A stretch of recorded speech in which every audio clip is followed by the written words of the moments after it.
All right, guess what, people? We got to tear down the 235.1. Why?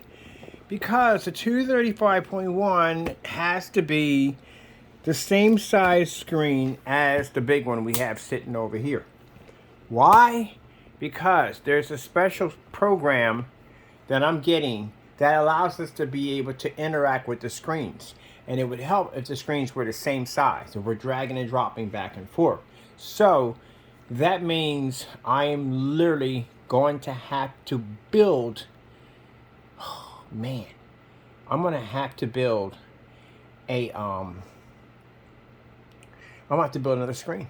I can't, the screen has to come down now. I literally have to build a bigger screen. So stay tuned. We're going to be converting that screen into this giant screen over here. That's what we're going to have to do. Literally. All right, well, got our work cut out for us. Got much to do. All right, so I think I'm going to turn them both into this is gamer technology on this side. But I think I'm going to convert them both into the new technology, and it will have the gamer screens on smaller screens. We can pull them out so we can show those off. So that's what we're going to do. Okay, well, tonight I got to take this thing apart, and I got to build the other one, which shouldn't take as long to do.